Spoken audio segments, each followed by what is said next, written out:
icon coming up. Yes. Okay, recording started. Okay, so welcome everybody to this new episode of the Business of AI. Today we are super excited because we have with us Pen Densham. Pen is an amazing guy. He's a Britain-born, Oscar-nominated writer and producer, and began directly early in his teenage years. Everybody knows him for Robin Hood, the Prince of Thieves, but more recently, he also co-produced Harriet, great movie, I think 2019, and then The Last Full Measure. Pen, well, first of all, thank you very much. I know you're super busy, so thank you very much for coming to the Business of AI and agreeing to meet and chat. Would you like to introduce yourself? Just tell us a little bit more about your very interesting life. Well, it's first of all, thank you for inviting me. It's always a pleasure. Plus, I'm fascinated by AI, as you know. So while we may not talk a lot about AI because I'm not that as informed as you are, I do have a giant heart for people that are creative. And I think AI is one of those areas that's like a gold rush. We don't know what's going to be dug up. And so people with creative thoughts and ideas are going to be the people that discover how to use it, and hopefully for the best of humanity's purposes. My own life, I was born into a family that were making short films for the movie theaters. So I remember as a little child being 4 years old, and my folks actually put me in one of their movies riding an alligator, a live 7-foot alligator, in the film about people who kept strange pets. But more than that, I remember the effect of a camera. My father would bring out the camera and we would see, people all crowd around to see what was going on. And I don't think they could afford babysitters. So they took me with them when they were showing some of their footage to the people that were paying for it, which was British filmmaker supporters, people that invested in small films and distributed them. And so I'm in a dark theater watching myself on this alligator, and there's these people that was called Anglo Amalgamate, I remember to this day. And there was a magic to it.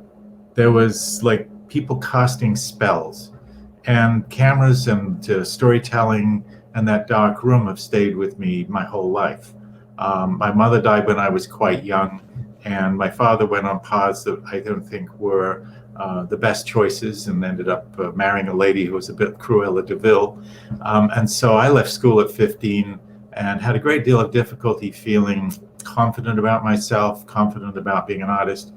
But I had a great yearning to use cameras, to do something with myself.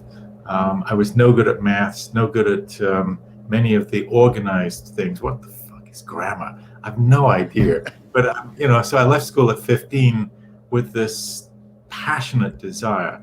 Tried to start my own photography business in England, managed to photograph the Rolling Stones when I was a little kid, fled to Canada at 19 thinking I was a washed up failure, and found a culture that embraced people with ideas and not accents or school.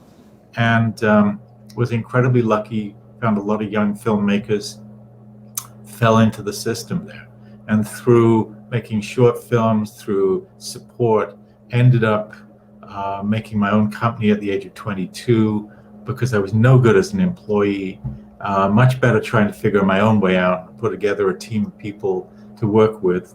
And slowly we ended up discovering, well, no one knows if a film is good or bad, but if it wins awards, they think it must be good. So we started trying to win awards and managed to get an Oscar nomination, which sort of changed our careers.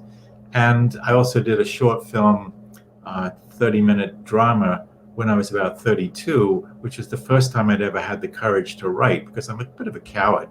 I don't like sticking my neck out. I have these urges and dreams and these hopes, but I'm scared shitless of being picked on and told I'm a failure. And so I overcame that and made a film that was a drama. And even though it took a lot of work and a lot of fixing and a lot of monkeying around to make it make sense, it won a whole bunch of awards, and it was reviewed as the best movie of any length ever shown on television in Canada. And I'm going, whoa, no, guys, it was a big mistake. I had to fix this thing, and I had to make all these mistakes go away so you didn't notice them. And I didn't know at that time that's normal. Making mistakes is a journey to something that can be corrected and made into something that makes sense. But I thought I had managed to stumble through it. But I also got invited by Norman Jewison to be his guest filmmaker in Hollywood at the expense of the Canadian government. So I often say I never know whether to thank Nice. him or blame him. So I ended up in Hollywood, and we tried to let our staff take over our company in Canada, and my partner came and joined me in Hollywood and started learning the Hollywood game, which is not that different from making shorts. The differences in business or in the need to make sense in a movie or to make logics happen or to attract an audience are the same, only on a much bigger scale. And slowly we learned the game in Hollywood. And I like the Canadian one a little more because it's more down home, more emotional, more personal.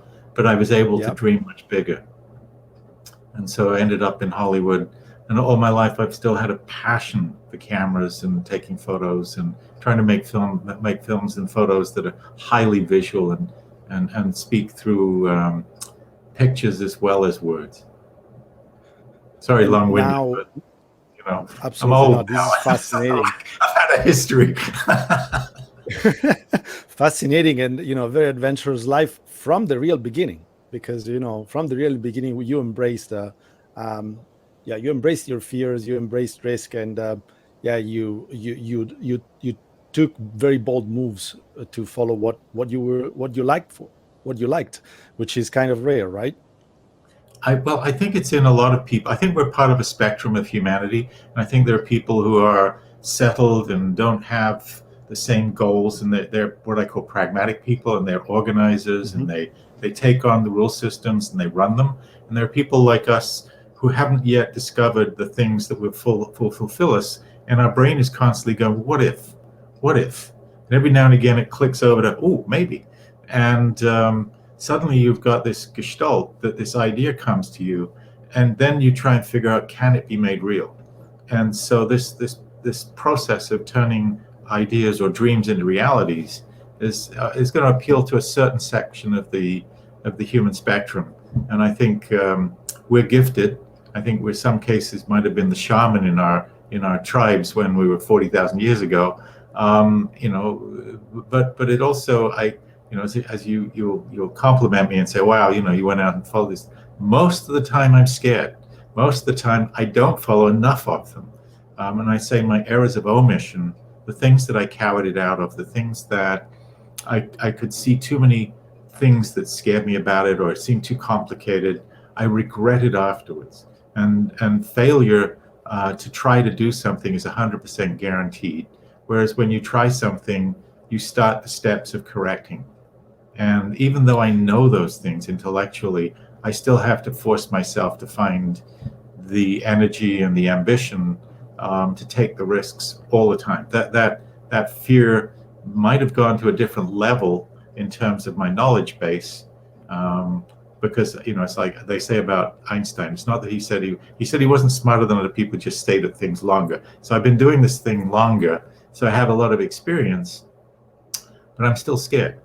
And I think it's wrong for me to pretend not to be scared, because then people will look at my work and not learn, wow, it's okay to humiliate yourself once in a while in the goal search, or it's okay to make mistakes in order to be able to learn how to correct them, because there is a sense of perfection that people use when somebody succeeded, as if they gestalted the whole thing out of whole cloth in this brilliant moment. And maybe that does happen once in a while. You get a lot of something in a gestalt, but a lot of the time it's like playing a chess, and you've got to pick up the piece, you got to play the next piece, and then you got to look at the counter move. And if you see creating like that, you see how creating is a lot of micro moves towards a big idea. Look, listen, this is very interesting, because you mentioned, I wrote them here, a lot of very interesting words, like, for instance, failure, risk, fear, persistency, and then on the other hand, success, perfection. And as a creator, all these things, I think, are let's say, combined in the creation. So the creation is a very bold act, and it's a very risky business, because you don't really know. There are so many unknowns that you don't really know where you're gonna land, if you're gonna attain the goals or the initial ideas that you set before starting that creative process. So are you able to share with us a little bit more about how your creative process looks like from the beginning to the end? Wow, that's a big question. Maxwell Maltz wrote a book in the 80s or 70s, in the last, in the 20th century, called what was it called? I can't remember his thing now. But his book was about the way that the human brain works, and called us a problem-solving animal, and it's called psycho-cybernetics. And what I gained from that was this fact that as a creature, and I'm very fascinated by evolutionary psychology and how we function, because as a storyteller, I want to try and figure out what my audience is, not just what they're receiving, but why are they receiving it, and what are the things that make them emotionally involved. And psycho-cybernetics said that if you throw yourself into the middle of a problem or a series of problems, your brain will automatically start trying to solve them. That is how we survived through millennia as a creature. That the ones that solved the problems naturally were the ones that got to evolve and mate and reproduce. So we actually, in some ways, have to look at ourselves as being this incredible creation of a millennia of a problem-solving success. And if we go into things looking at us as convinced that there is this seek and find process, this turning over the facets to see what works, is natural and organic to us, it makes us easier to start. When I'm starting to write a script, I'm looking for the initiating spark, the thing that touches my heart so much that I want to pursue it. And in cases, usually or frequently, it's the ending of a movie that I will get first, that's so impassioning for me, I want to tell the story. And then I have to employ this belief that my problem-solving part of me will start to function as I go forward. Because writing a script is so I have a system that's in me that says it will work out. Share it with people and find out what parts didn't make sense and correct them. And we have some fairly over the years, my partner and I worked together very closely, and so we had shortcut words. We'd say asshole proofing. That meant that everybody had to understand what was in the film, otherwise you're cutting out your audience. And so what we learned was, we would test films for Hollywood, and we'd see that the audience would drop off at a certain point, and then we'd realize that there was a lack of clarity in that particular part of the story, or a character made a turn that didn't make sense. And when you fix those things, and even though we kind of knew what they were supposed to be doing, the audience didn't. When you fixed the things, asshole-proofed them, the audience then successfully enjoyed the movie at a higher rate of involvement. And so, from the jumble of ideas one gets at the beginning to perfecting it so that it becomes logical and simple and almost looks like it was written overnight in order to become successful, that's a journey of exploration. And in America, I describe writing the first draft of a script as the Lewis and Clark, or it could be Sir Francis Drake, or it could be Magellan. You're going on a journey, and you've got the stock on board the ship, you've got your crew, you've got a goal, but you have no idea how that journey is going to work out yet. And you can't criticize yourself for getting washed to the side by a storm, or for having to stop and repair your boat, or those are the norms of a process of discovery. And when we look at ourselves perfectionistically and punish ourselves for making mistakes, we inhibit that exploration. That's really fascinating. I just have a little bit of return, so you can lower your volume a little bit. Sure. Okay, thank you. Is that better?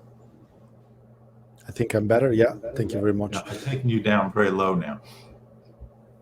Okay. So creativity in 2021, I mean, from what you're describing, a process that starts with the spark of an idea and also has a vision towards the end result of that idea. Um, yeah, to fill that immense gap that, for me, it's immense in the sense that there is a void of, 120 pages with, a myriad of decisions to be taken. Okay. Um, Today, when we are talking about the specific creative process of filmmaking, all right, um, in your opinion, is it still a uh, completely 100% serendipitous process and activity, or um, there are some attempts to transform that process into a data-driven process where everything is measured, where companies like Netflix have data across multiple geographies, um, that covers millions of people, that monitors every click, every aspect of the consumption of the multimedia content. So does it make sense? How much does it make sense to take those quantitative metrics into account at an early stage of the creative process? Well, that's a fascinating question. I'm not sure I know the answer because I'm not privy to the metrics that they're looking at. Um, as a person who creates, I am sort of both awestruck and annoyed. Um, the fact that one would look at data and say, okay, well, this is going to predict how an audience is going to enjoy something without actually studying what an audience thinks or does or why they watch a movie. That to me seems to lack the intelligence of truly finding out what the purpose of a film is and what is the purpose of a story. And I Mm-hmm. don't think that data does that. What that data does is it takes what previously exists, analyzes it, and tries to norm you into those places where that has succeeded, and might well step over very spectacular successes. A computer will not turn out original material.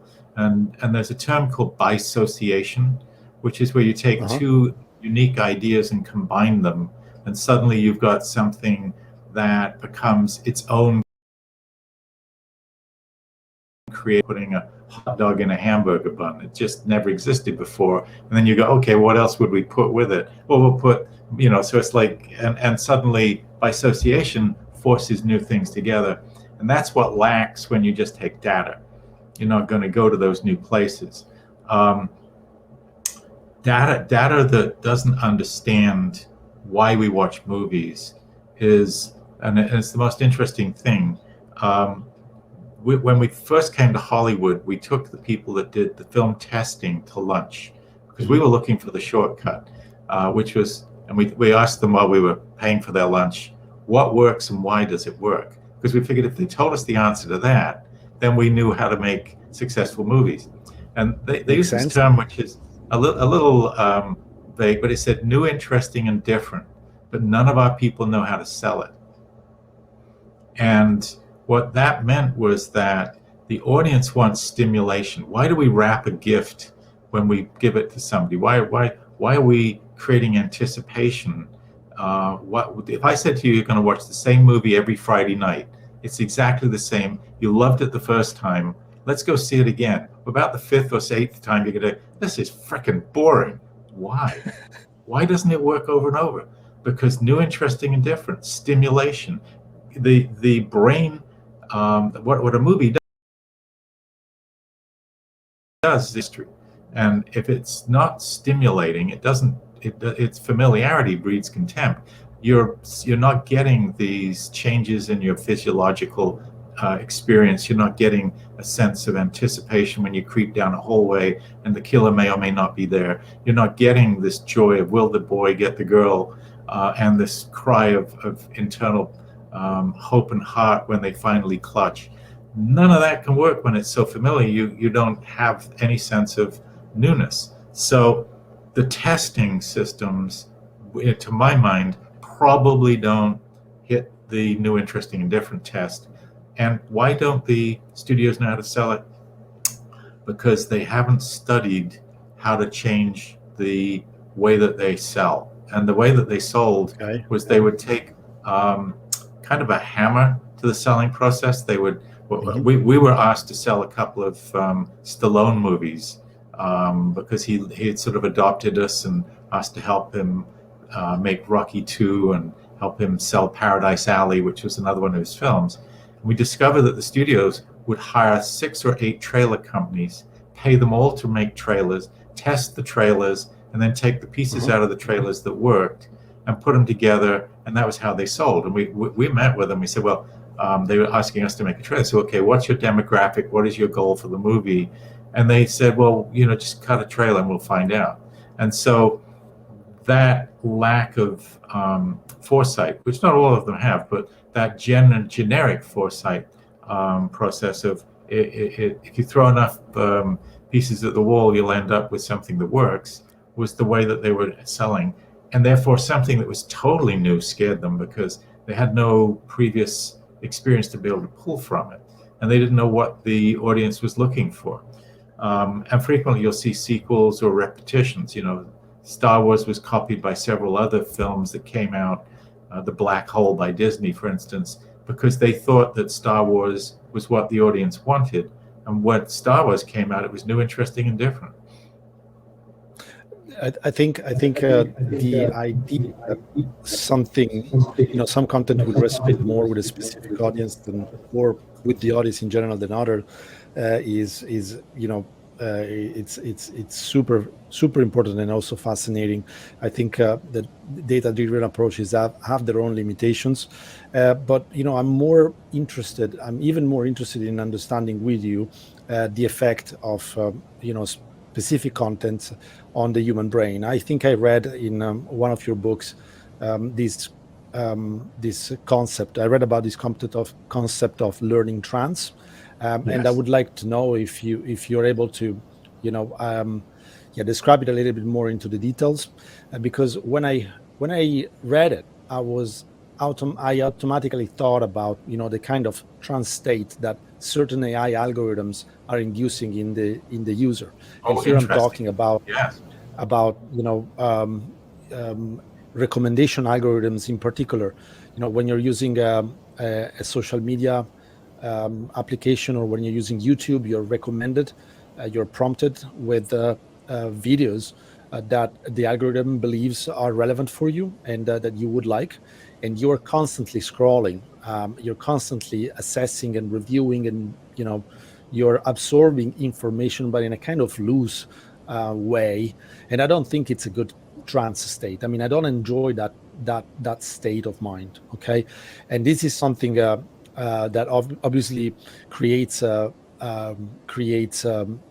lot of value for these brands and companies, because the more you stay in their platform, the more they're able to show you ads and monetize that content. But I think that what you're talking about when you're mentioning learning trance is something different, right? Something more positive. So I coined that term, we're touching on several things. First of all, I'm a philosopher with no education. I left school at 15, and everything I've learned has been from books or from experience. But I did run into a few opportunities to meet really extraordinary people. One of them was Marshall Mcluhan, who was the guru of communications in the last century. He was the person that coined the global village, or the medium is the message, and was revered for thinking differently about how the human brain worked. And I managed to make a film with him, one of the filmmakers, and in that process we were discussing films, and he said, have you looked at the audience watching a movie? And he says, if you look down the line, what you see is that these people are moving their faces with the expressions of the characters on the screen, and they're unconscious. Wow. They're in a trance. Wow. And over the years I've sought out people who write about anthropology and who write books about the human animal. And one of the things I discovered was that we're a creature that needs to be able to live in groups successfully, because we share the work and food load, and therefore that has become the way that we're able to reproduce. And that without that sharing, without that group consciousness, we would not be able to succeed. And so we selected for companions. And how did we learn what was going on so that we could be compatible? Was that we have this antenna, this empathy system, which we're not conscious of, but without you knowing it, if I was very angry about something, you will find yourself unconsciously moving your muscles in your face in microwaves to mimic my face. And so is this what happens? Is this what happens? Sorry to interrupt, Pen. Is this what happens to your brain when you're watching a movie? When you're watching a movie, you're in a trance state, which I'm trying to induce as a filmmaker. I'm trying to hold you in this trance. And your brain is hooked into these micro expressions because they're hardwired to your brain center.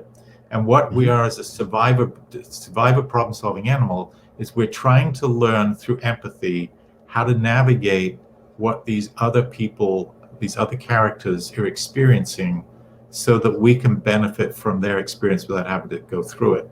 We're actually learning through the other person's stress of trying to accomplish goals and strategizing in our own back of our head where our mirror neurons are lighting up, which are these parts of the brain that when you watch an activity, you actually light up as if you're performing that activity. And it happens when you read a book about characters, and it happens when you watch a movie or watch an action in the Olympics. Your brain will do the backflip as if you were doing it. And the reason we're tied into this is that conflict, which is one of the axioms of the business, is that all drama is conflict. And that is that when two forces are opposing, there's something for us to learn. We don't celebrate good news because it doesn't mean we have to change any strategies. We're very attracted to bad news, which is why the news networks constantly, if it bleeds, it leads. And that's because our survival instincts are being processed through it. And they say there is only like 7 major issues that human animal deals with, which, some of it's mating opportunities and feeding and avoiding being eaten, which is great for Jurassic and Jaws, and and so these things cause these intense studying while we're engaged in trying to see how those people ran away from the dinosaur. It's like we've no idea why we're doing this because there's no dinosaurs anymore. But alien, there's no alien for us to run away from, but it stimulates the same desire to strategize how to escape from being killed. So this part of our brain system works really well with good acting. And when you have bad acting, that's when you don't change your expression, when there's no sense of reality to the performance. And that's why we punish an actor by saying, we didn't like his work, because we didn't feel, and it didn't make us change our micro expressions, and it didn't involve us. So this is really what you mean when you're saying that, movies are magic, a kind of magic, because they are, having an effect and an impact on millions of human beings at a subconscious level, and they do it essentially with a magic formula, right? Because they're myth processes. They're myth processes, and those myths used to be the gods, or that used to be religion, and we learn from a Christ or a Buddha, how to behave, how to succeed, what's the right way to be socially okay. And the movie's now presenting this information at very high rates in multiple places. But what we're doing is we're learning behaviorally successful, which we hope are successful, methods of living so that we can benefit from them, improve our status. And we're as an animal always looking to improve our status. We're always looking to survive. We're always looking for the best way of living so that we can succeed and live long enough to reproduce and and nurture our young in the most basic terms. I think that it's quite naive to think that AI and machine learning can elicit so complex reactions with a purely data-driven approach with a bunch of algorithms that study patterns in previous movies or data. However, I think that there are examples of very small problems that AI can solve in the filmmaking industry. And here, again, I'm not by far an expert, but I've seen the evolution of special effects. I've seen the evolution, and the impact of new technologies in certain areas of in the filmmaking process. What do you think? Well, I think that whether it's an animated creature or whether it's a special effect Terminator or a special effect dinosaur, reality, the perception of reality or anthropomorphization of it is very important for it to affect our brain so that we actually are processing that as real information.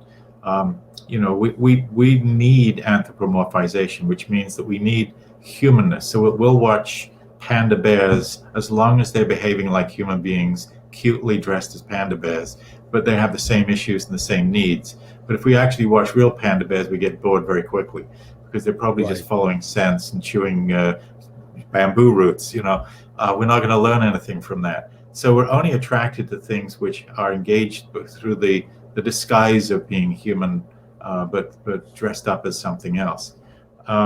One of the other things which may be too deep a dive, and I got to say, I am an ignorant person. These are theories I've dreamed up, and I haven't seen them necessarily repeated elsewhere, except in small, studies that will touch part of this.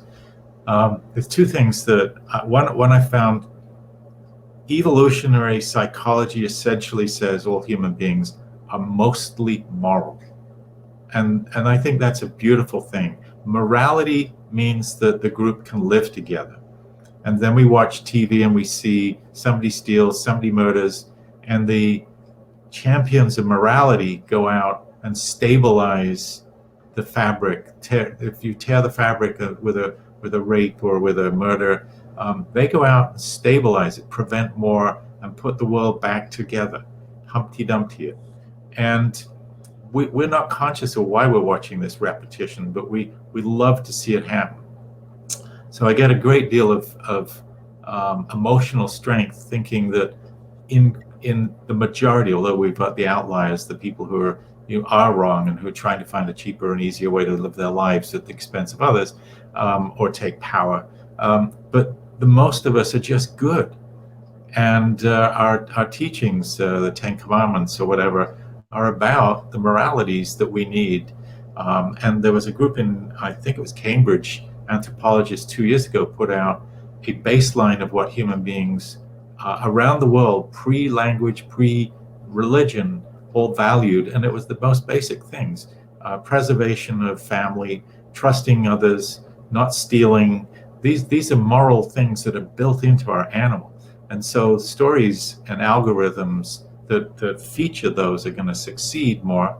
The second one, which is even further out, is what is the purpose of a movie? And my thinking is, there's not an accident that Hollywood is called the Dream Factory. But when we go into this, what I call the learning trance, because we're learning about ourselves while we're in that trance state from the characters' behaviors, what is the purpose of dreams? And what the theories are at the moment is that when we go into a dream state, we're taking the day's experiences that have penetrated the persona that we live with and have changed it by impacting us with experiences that we weren't prepared for. And dreams recalibrate us so that when we come out the next morning, that persona has integrated some of the experiences through the drama of illusion and vision of the dream state to become a more completed version of who can succeed in the world that those experiences took place. So the next day you wake up better equipped. And that, again, is a learning trance. It's a modification process. And if you don't have changes, we don't gain from the experience of dreaming, and we don't gain from that process. And there's a professor, a guy called Paul Zaks, who I discovered and went and met, had a great time, and I loved the guy. And he was studying how if you took a 3-act structure on a short film and showed it to an audience and took blood tests before and after showing it, and then showed a film with no act structure and checked the blood, and you'd find that the oxytocin and the cortisol levels went up only when you had a 3-act structure.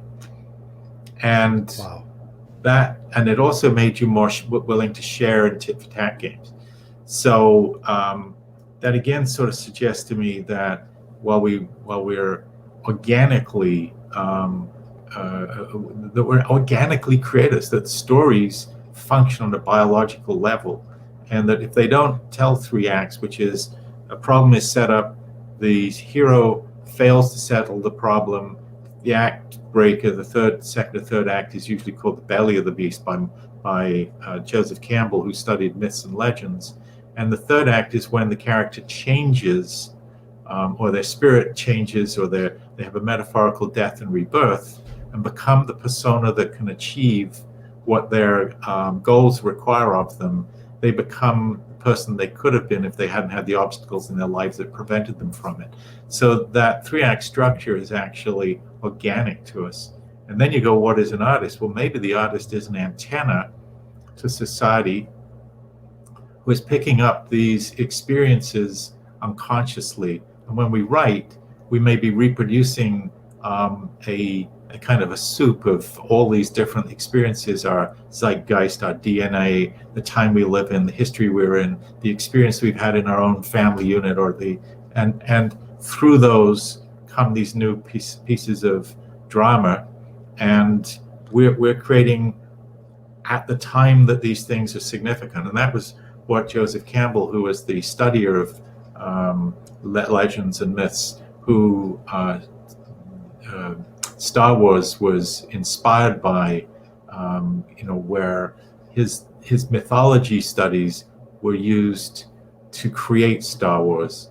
And then everybody who was a writer started looking at his work and going, wow, this guy has found a path, because he found that in every myth there was essentially the same path reproducing.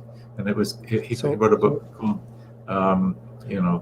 the Journey of a Hero. This is I really want to ask you this question, because it's really fascinating. You mentioned that content and content creators can impact on the audience at so many levels, including neurological level, emotional level, biological level. So you can alter hormones level. So as a storyteller, to me, it seems obvious that you have a lot of responsibility if you can really impact so deeply into the life of your audience. Do you feel that the weight of that responsibility on your shoulders, or not? Well, I think most people that are creative don't think like that. What I'm doing is a deep dive into why I personally believe these things have significance and what is the purpose of it, because it fascinates me. And I've managed to spend time with great minds who have done a lot more thinking and who are great studiers of our being, and have come up to try and find and put purpose to it. But I think truly that thing about being an antenna, what's really, there's a certain nature in us, a certain personality who will do certain things, and some of us are lucky enough to get to do it. And if you're a bass drum and you never get to play the drum, you're never going to get there. And Sir Ken Robinson, the guy who used to have the most watched TED Talk, was How Schools Kill Creativity, and it was fun. If you've never seen it, it's funny. It's very striking. And what he said is that you need to find your tribe in order to be able to fulfill yourself. If you're not around people that think like you do, you're not ever going to be evolving all these skills that you have. So whether you're a magician or a musician, you find, you won't see musicians hanging with magicians. They're different. But when two musicians get together, they have their own vibe. So what somebody who's creating isn't looking at, well, am I going to hit the goal of hitting this intellectual problem-solving process, and am I going to stimulate risk-averse behaviors in my audience? They're looking at, how cool is this? Because their Right. antenna is just, and it's new and it stimulates that person. And that's the truth of what one must get out of yourself. The same creativity is involved in writing a digital program. Somebody conceives it and then goes back through putting the numbers or the components together and straightening it out, and they have that same vision and that same process as a story writer. It's Yeah, fascinating. and if I can add this, actually there is a debate because when you're thinking about software programs and applications, like for instance WhatsApp, used by 2 billion people. Okay, the programmer and the developer who designed that interface has a big responsibility, because there are 2 billion people using it, and if they lose like 2 seconds a day, you are wasting years Right. of Yeah. life of people. Same thing if you're designing an addictive program, if you're designing an addictive product that is weaponizable, that is dangerous for billions of people. As a developer, as a software engineer, or as a machine learning engineer, yes, you have to have the ability to express your freedom, okay, as a creator. But at the same time, I believe more and more you need to be responsible and do your job in a principled way, because you have the attention of people in your hands. And what's That more comes back to important these hopefully days? people in the majority are moral.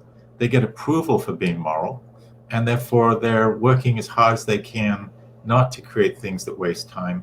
But I would also be very open and kind to the imperfection of creativity. It isn't that you can sit Right. there and say, I must not make a program that causes millions of people to lose time. Therefore, I will so freeze up that I won't be able to create and I can't think straight.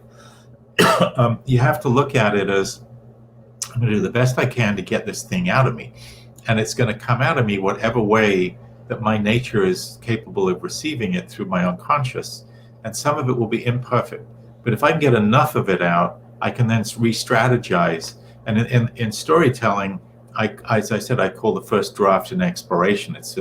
It's any and in the case of the Lewis and Clark, they were the people that traveled right the way across America, from coast to coast for the first time ever.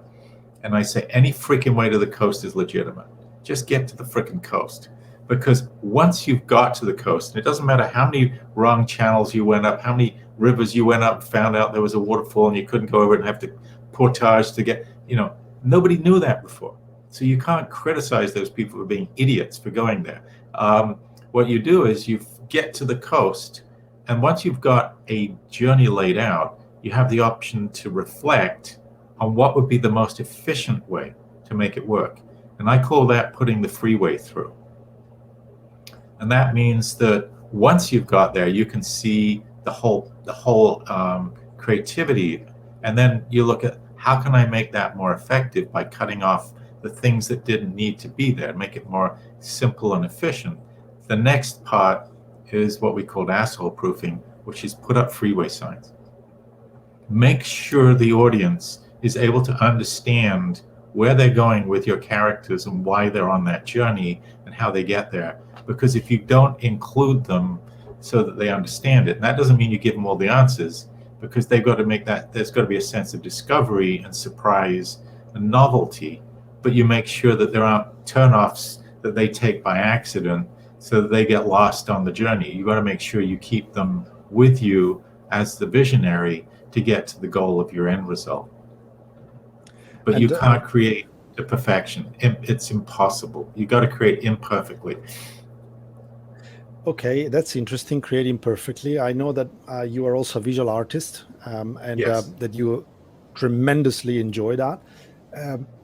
Well, first, I have like a million questions about this, but I'm conscious about the time. So the first question is actually, can you share a little bit more about what you're doing with photography, and what led you there first? And then, I have the other million questions to ask. Interesting, because that just created an insight that I might not have had before. But that's very cool. I love photography. Behind me, you can see cameras from the 1880s, 1890s, 2000 to 1920. And every one of them is a little magic device. And I like the most imaginatively created cameras, and not necessarily the most famous, because I just treasure the human brain behind them.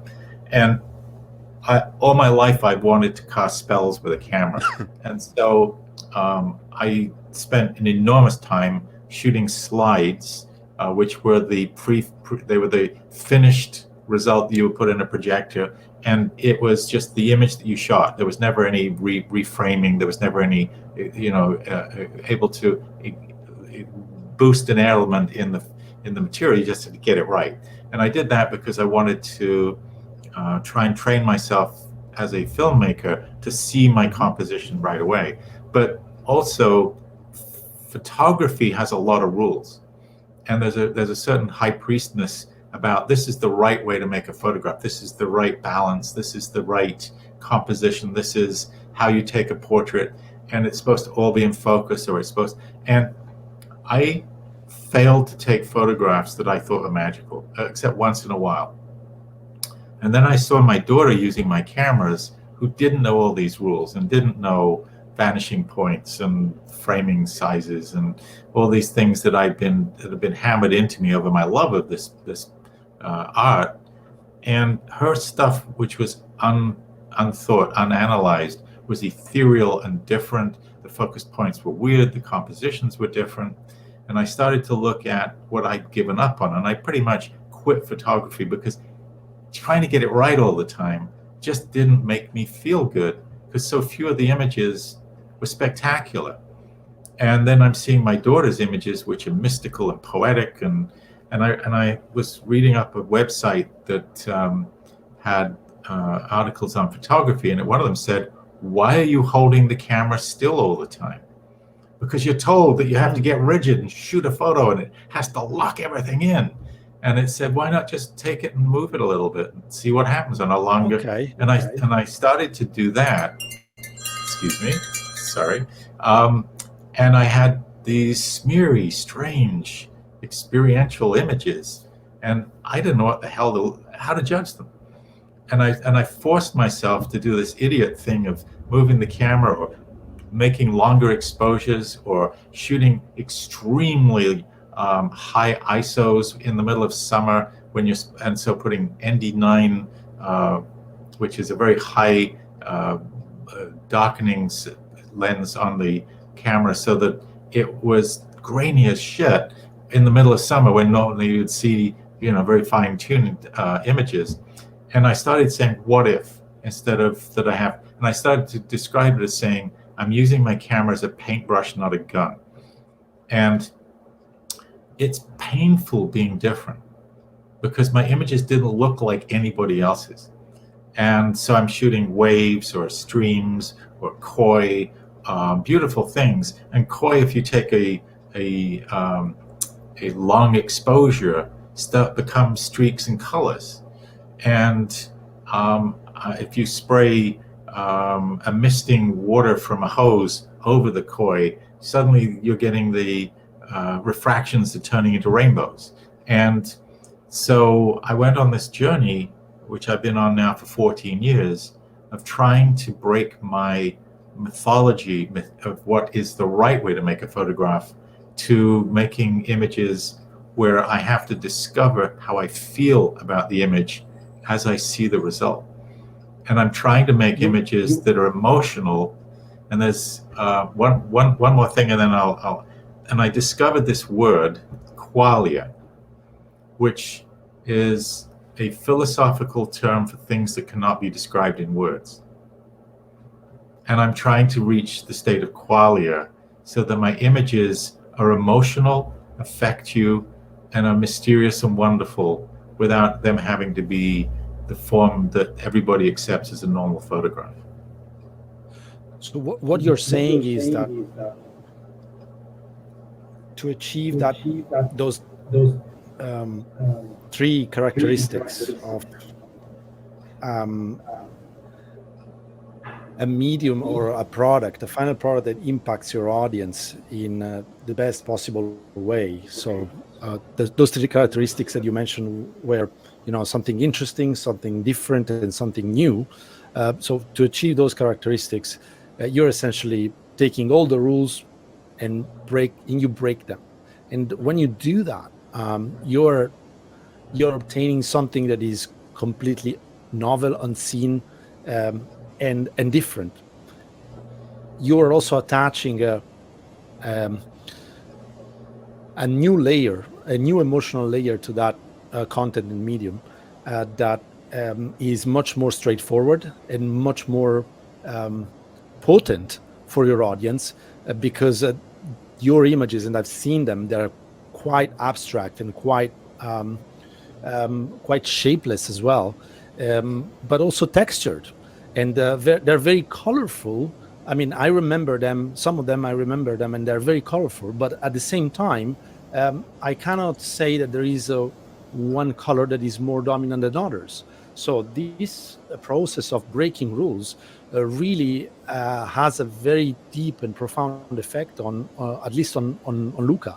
What do you think about it? Does it make Well, sense? it's a fascinating concept what you're saying, Luca, because maybe that process should be applied to other things like writing programs. Maybe you should, try and see if there are ways of putting together data that you've never conceived of before, which is again a way, it's another term for that, bisociation, taking things and forcing them together in ways that they Yeah. haven't been forced together. Um, and and it might well apply to other forms of creativity in other disciplines. I had literally to force myself to process these images, and digital photography released me, because in digital photography you have so much plasticity. You can maintain highlights so they don't burn out. You keep texture in them. You can open up shadows so that there's enough for the eye to catch. You can sharpen an image that's blurry to a point where it starts to have textures. And I'm forcing myself when I look at the first picture in RAW, and RAW is so flat, and it's the unprocessed data that the camera recorded, not the algorithm that puts out the finished image. And by tweaking the RAW and forcing myself, I'm discovering photos that first look flat and ugly suddenly become textured and magical. And I choke up when I get something that feels right. It's quite remarkable. And then I go back to look at years ago when I was taking photographs, because I've now got this history. I was doing it yesterday and pulling images out that I had not discovered before, that now I've found this language, abstract language, or in some cases, as you know, I will marry reflective, but I will take two halves of the same, flip them so that suddenly there's a panoramic of two abstract film photos, but they create their own mandala, their own kaleidoscope. And those also I find fascinating, and they engage the eye in ways that are magical. And I'm just trying to cast spells. I'm just trying to take a photo that you look at and you go, wow, I just want someone to fall into it. And I don't think I'm good at it. I just think this is something I want to, hold out to the world as saying, maybe. Let me ask you this. You have been an explorer since the age of 15.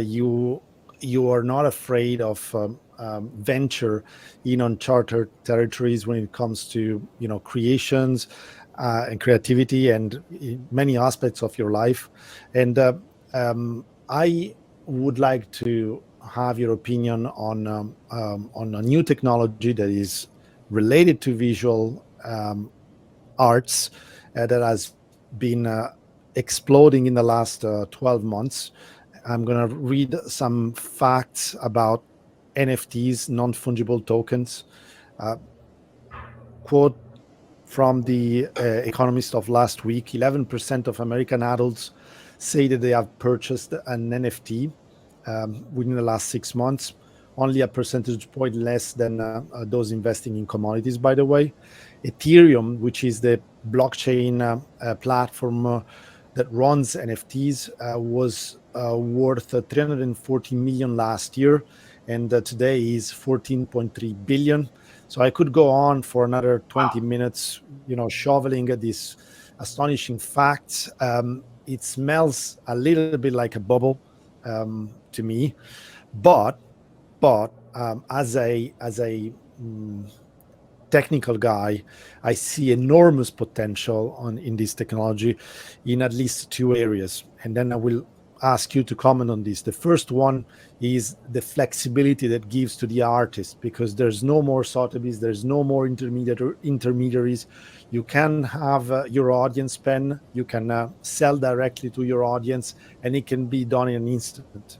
The second big implication is for smaller artists, right? So you're a smaller artist, you're struggling to, enforce stake in your work. You're struggling with money, and this is a clear path towards monetization once you have that credibility established, when you have that audience, that relationship with the audience established. What do you think about it? Well, I think it's fascinating, and I think it's a gold rush. I think it's a culture. When I came to Hollywood, there was a culture here. And the culture that I thought I saw from being a receiver of movies was very different from the culture that actually exists when you make them. So I'm sure that the NFT culture, sorry, I'm getting the lettering wrong, but I'm sure that culture is going to evolve and change. And if you watch Antiques Roadshow, you'll see that people bring in strange objects, and suddenly, the person values them, and then, a year later, those things are worth nothing because there was no desire to embrace it, and large groups of people collect it. And I'm sure this is going to happen again. So there is two different things going on. One is artists are trying to embrace a way to get out to the community to sell their work, to have a purpose that supports their financial lives so they can explore. We all dream of that. I'd like a MacArthur grant where they give you money just to go play, and you go, oh, this is so cool.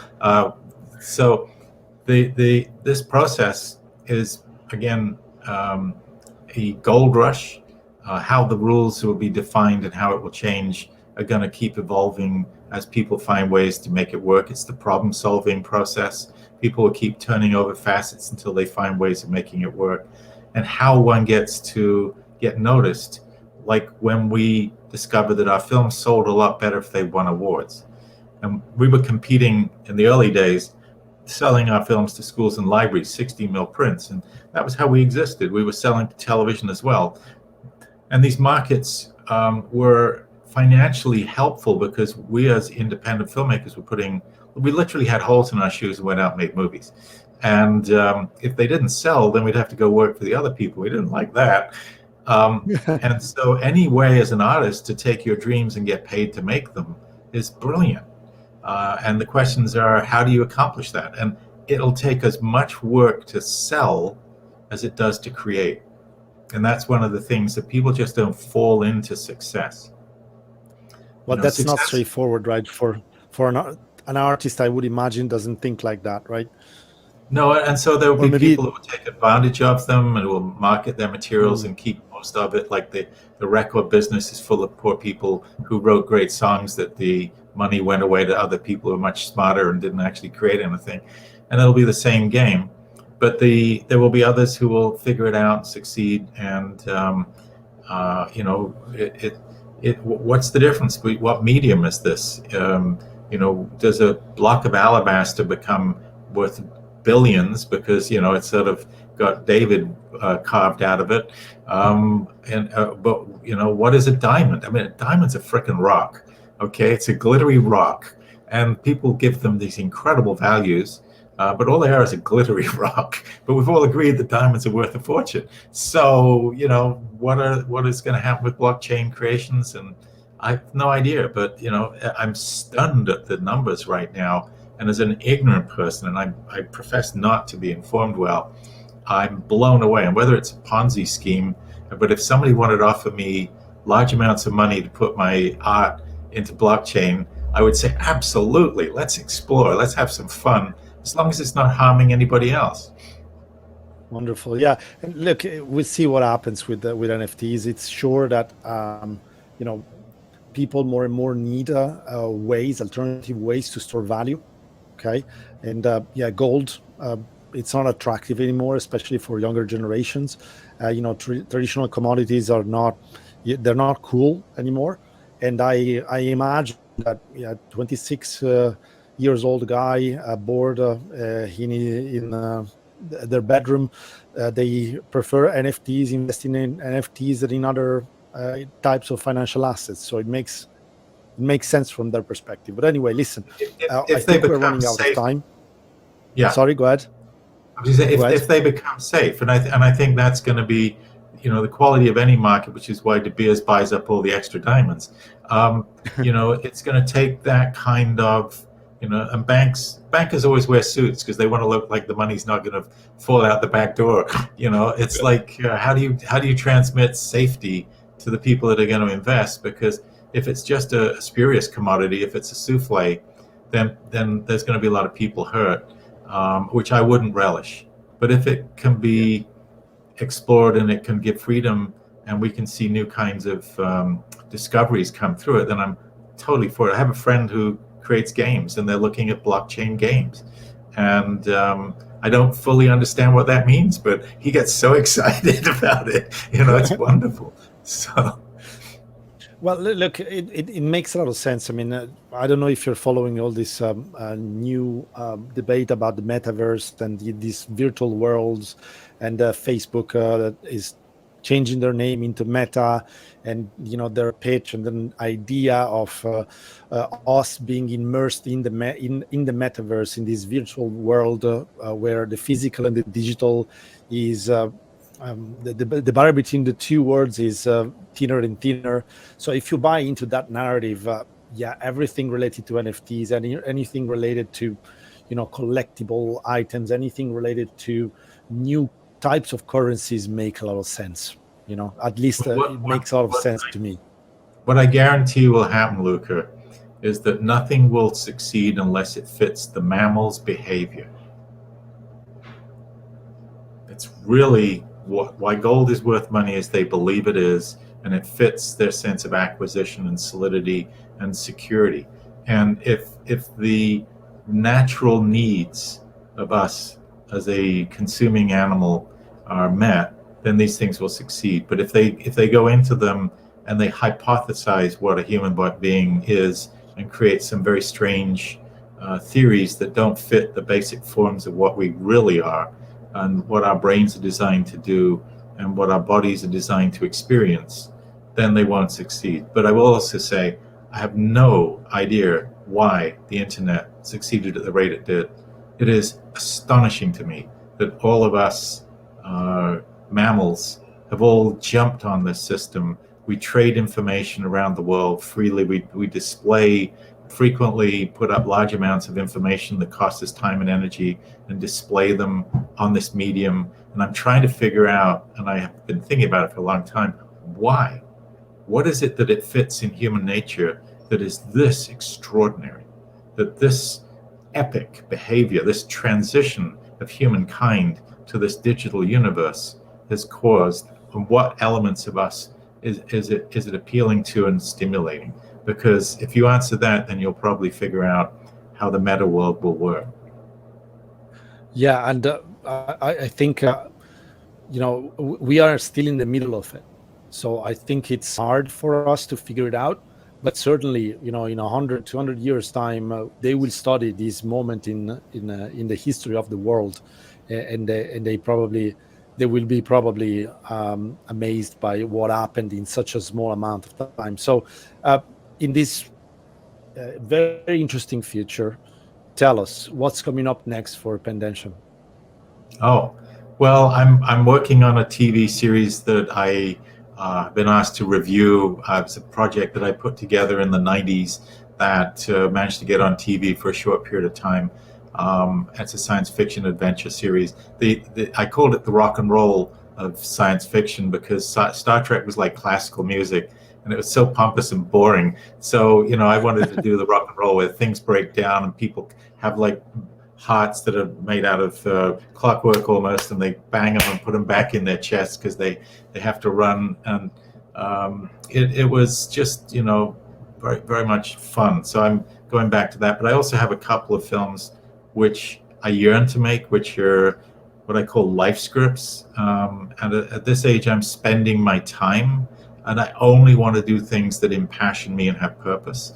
So one of them is a story which I hope would help make people value the oceans and biology more importantly. So it's a film set about a young man who is stranded at the age of 4 on a desert island and grows up with dolphins.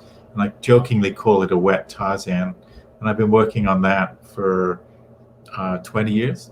Wow. Harriet, the movie that got made, I started that in 1990.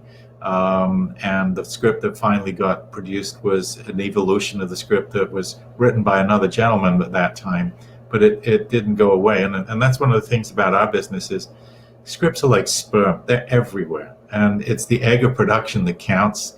And so passion, is very important to keep going, because until someone has made a film that's distinctively used up that segment of that kind of purpose, then there's still a chance you can get your movie made, which is another reason only to work on things that impassion you, because that's the only reason you'll stay with it long enough to try and see if you can get it made. And I go every year to the seminar put on by the winners of the people that are nominated for Oscars, and there can be up to 10 producers, and listen to their stories, and you'll hear 15 years for this one. And they look like overnight successes, which is really depressing. But if you realize that some of these dreams took immense amount of time to evolve, and sometimes it's the lucky step, it's the one phone call that you were going to not make, but then you decided you'd make, that suddenly causes everything to blow up and suddenly become real. And so we live in hope. We live that, maybe suddenly I'm going to discover the right combination of supporter and opportunity and get to go out and make my dream. And there is immense hard work. Making a movie is like going to war. It's solve a million problems and then you get a movie at the end of it. So it's not something I relish. So it's something that I have to have gird my loins and go off and do, because the end result is so exciting to me that it exists, that it's tangible, that I've wrought something out of nothing. And sometimes once in a while, and there was a great many people involved with Robin Hood, Prince of Thieves, but I was the person that initiated it. And then my partner, John, has the slings and arrows of getting it made. Much, the scars are still there, but it's stunning to see that people are still watching it. And you go, well, that's kind of cool. I've got something that's might outlive me. Fantastic, Pen. Thanks a lot. This was a fascinating conversation. We touched so many interesting topics. We managed to, understand what is the profound effect of movies into people's life, people's biology. We explored all your different and multifaceted ways to express yourself through visual arts, through movies, through stories.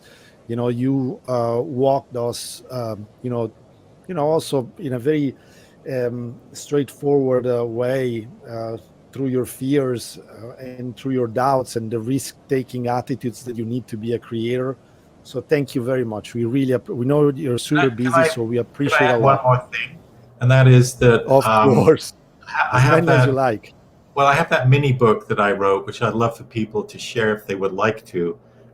If they go to ridingthealligator.com, RIDINGTHE alligator.com, they can download for free a book called A Creative Person's Success Manual, which is my hope that it's a short book, but it's to encourage people like myself. The book I would have liked to have read about creativity and solving problems and staying with things a long period of time. And I wrote it out of a moment of passion when I was trying to write something to encourage my son, who's also a creator and a screenwriter. And I couldn't stop writing. And then I convinced my publishers to give it away as a goodwill gesture to out of the box thinkers. So if you go to that website, you can download that book, and it's a quick read. And my hope is that it encourages and that it stimulates. And my rule is, each of our intuitions is sacred. Ignore anything I say that goes against your beliefs or your passions, because you need those to be able to go to the distance of whatever it is that you're going to create that I will never be able to imagine. Wonderful. So you heard it from the creator, and more importantly, you will find the link to Pen's book in the description below. So thank you for staying with us until the end. Thank you very much, Pen. And we'll see you in the near future in the I hope movies. you'll come and visit again. Luca, you're a gem. Yeah. I love chatting with you. Thank you. You're very comfortable, and you help me feel like I can spout all this stuff. Thank you. Wonderful. Thank you very much, Pen. Thank you. Cheers.